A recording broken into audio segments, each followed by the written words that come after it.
Decoding the writing task, I think, before you do anything, I got to tell you here, and remember that I've been teaching English composition at Cal State University San Bernardino since 1994. And believe it or not, you might think I'm crazy here, but one of the biggest problems that I have is students, they don't understand what the writing assignment is. So they end up doing a writing assignment, but it's not the right assignment. So they get a very low score even though they worked very, very hard on the writing assignment. So let me kind of give you an example what I'm talking about. But the main thing you want to get out of the review of this particular lesson is whatever the writing task is, you need to directly address that writing task by way of a good thesis statement, the topic sentences and the different developmental paragraphs, and even the conclusion. All of these things need to restate and go back to the purpose, which is the writing assignment. So very, very important for you. But let me just give you an example here for a minute. Let's say that I asked you to paint my house.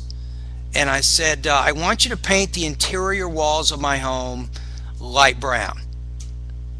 So you go to the store and you go buy the paint, and you forget that I said light brown, and you actually get really dark brown paint.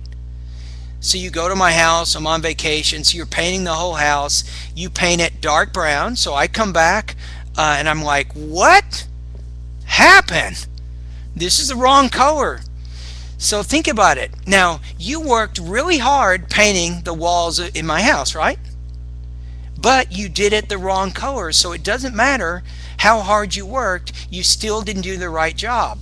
So this is exactly what happens with a lot of students in college writing classes. They don't really read the writing assignment, and typically many professors, they have the writing assignment, it's listed directly in the syllabus, or they're given a handout which gives instructions about the writing assignment, but too many students, they don't really read the instructions for the writing assignment before they start the writing assignment, and they actually end up getting a very, very terrible score. So I don't want you to have these kinds of problems. So you want to make sure that you do directly answer the question. Now let me give you one example of a writing assignment that I've given to some of my first year college composition students at Cal State University. Also, I teach TOEFL preparation.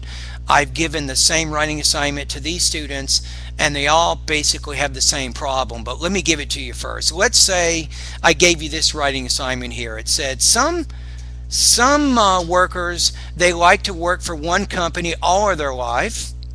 On the other hand, other workers prefer to change jobs frequently. Discuss both positions and then indicate which position you agree with and why. Now think about that writing assignment for a minute. What do you think the biggest problem is with that writing assignment? Okay, here's what I found out. Over 50% of the students, they do not discuss both positions before explaining which one they agree with and why. Over 50% of the students I give this assignment to, they go directly to their position. Well, I like changing jobs a lot. Here's my first reason. Here's my second reason. Here's my third reason. They fail. They don't pass the writing assignment. Why? They've only answered 50% of the question. So remember that you need to look at the writing assignment and try to determine how many different tasks there are. It's kind of like going into your kitchen. If you have to clean your kitchen, you have to ask yourself, okay, what do I need to do in order to make the kitchen look better?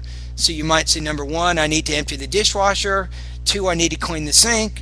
3, I need to clean the counters. 4, I need to sweep and mop the floor, and on and on and on it goes. So at least there we've identified at least 4 different tasks that we need to do in order to make the kitchen cleaner. But this is what you do with any writing assignment, is you identify what the writing assignment is first, how many different steps are there in it, and then you need to make sure that you directly address all those steps in your own writing assignment. Now let's go to another assignment in this writing course, and I'll talk about it later on too, but your first multi-draft writing assignment is to write a summary.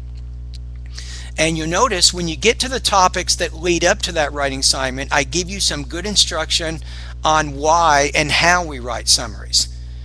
Now, a lot of students, when they're writing summaries, they will include their own opinion.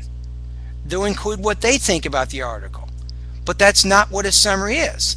A summary is to objectively summarize, to report the writer's thesis and the most important supporting points, and that's it. You're not putting your opinion in there.